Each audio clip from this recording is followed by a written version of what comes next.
বৃদ্ধাশ্রমে পাঠায়। কেন পাঠায় জানেননি? যে মেয়েটাকে বিবাহ করাইছেন তার মধ্যে দিন নাই। কি নাই ভাই? দিন নাই, দিন নাই। আল্লামা শেখ সাদি বলেন সূরাত তাজদীদ, দাজমানা গাফিল আসসাদাফ দুররা গুজিগার আকিলি। যত বিষধর সাপ আছে, পানক সাপ, কেউটা সাপ, দেখতে শরীরের মধ্যে নকশি কাঁথার ডিজাইন, মাথার মধ্যে ফুলের আকৃতি আছে, কিন্তু সাপের ভিতরে কি আছে ভাই? বিষ। সৌন্দর্য দেখেছেন, বংশ দেখেছেন, টাকা দেখেছেন, দিন দেখেন নাই। একটা বিষ বৃক্ষ আপনার ঘরের মধ্যে আপনি আনছেন। নবী পাক বলেন তুনকাহুল মারাতুল আরবাইন লিজামালিহা। সৌন্দর্য যদি থাকে তাইলে বালা, ওয়ালি মালিহা, যদি সম্পদ থাকে তাইলে আরো ভালো, ওয়ালি হাসাবিহা, যদি বংশমর্যাদা পাওয়া যায় তাহলে আরো ভালো হয়ে যায়।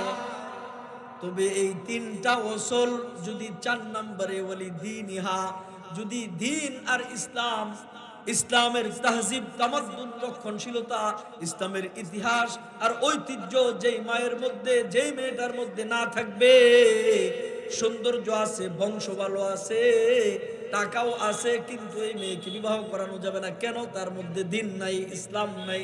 ঠিক না ঠিক? তো আমরা সন্তানদেরকে বিবাহ করাই সৌন্দর্য দেখে, ইহুদিরা বিবাহ করায় সম্পদ দেখে, মাল দেখে, আর খ্রিস্টানরা বিবাহ করায় সৌন্দর্য দেখে। যখন আরবে ইসলাম ছিল না, আল্লাহর কোরআন ছিল না, আরবরা তাদের সন্তানদেরকে বিবাহ করাইতো বংশমর্যাদা দেখে।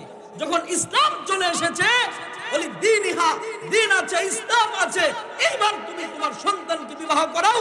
প্লাস যদি সৌন্দর্য থাকে তাহলে ভালো, যদি বংশ ভালো থাকে আরো ভালো, যদি টাকাওয়ালা হয় তাহলে আরো ভালো। কিন্তু প্রধান যেটা আপনাকে প্রাধান্য দিতে হবে এটা হচ্ছে দিন। ঠিক না ঠিক? তো আমরা দিনকে প্রাধান্য দেই না। ফাজফার বিজাতিদ দিন তারিবাতি আদাক। আমরা যদি সৌন্দর্য, টাকা, বংশের পাশাপাশি দিনটাকে প্রাধান্য দিতাম, আমাদের ঘরটাকে আল্লাহ তাআলা জান্নাত বানায় দিতেন, আমাদের সন্তানদের কপাল খুলে যেত। ঠিক না ঠিক? এই জন্য আমরা কি করি? ওই যে বাবা মাকে বৃদ্ধাশ্রমে পাঠায়। কেন পাঠায় জানেননি? যে মেয়েটাকে বিবাহ করাইছেন তার মধ্যে দিন নাই। কি নাই ভাই? দিন নাই, দিন নাই। সম্পদ আছে, সৌন্দর্য আছে, টাকা আছে, কিন্তু দিন নাই। আল্লামা শেখ সাদি বলেন সূরাত তাজদীদ, দাজমানা গাফিল আসসাদাফ দুররা গুজিগার আকিলি। যত বিষধর সাপ আছে, পানক সাপ, কেউটা সাপ, দেখতে শরীরের মধ্যে নকশি কাঁথার ডিজাইন, মাথার মধ্যে ফুলের আকৃতি আছে, কিন্তু সাপের ভিতরে কি আছে ভাই? বিষ। সৌন্দর্য দেখেছেন, বংশ দেখেছেন, টাকা দেখেছেন, দিন দেখেন নাই। একটা বিষ বৃক্ষ আপনার ঘরের মধ্যে আপনি আনছেন।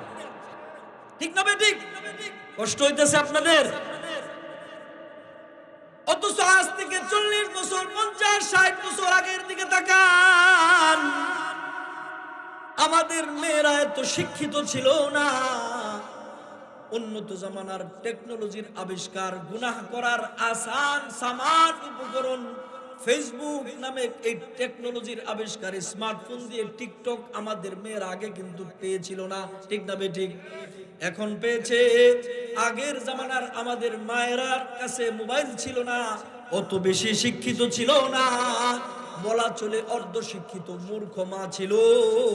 কিন্তু রক্ষণশীলতা থাকার কারণে এক একজন মূর্খ মায়ের পেট থেকে এক একজন রত্নগর্ভা মায়ের সন্তান এই জমিনের মধ্যে আগমন করেছে। ঠিক না ঠিক? কেন করেছে? ওই মায়ের পেটে যে কোরআন ছিল,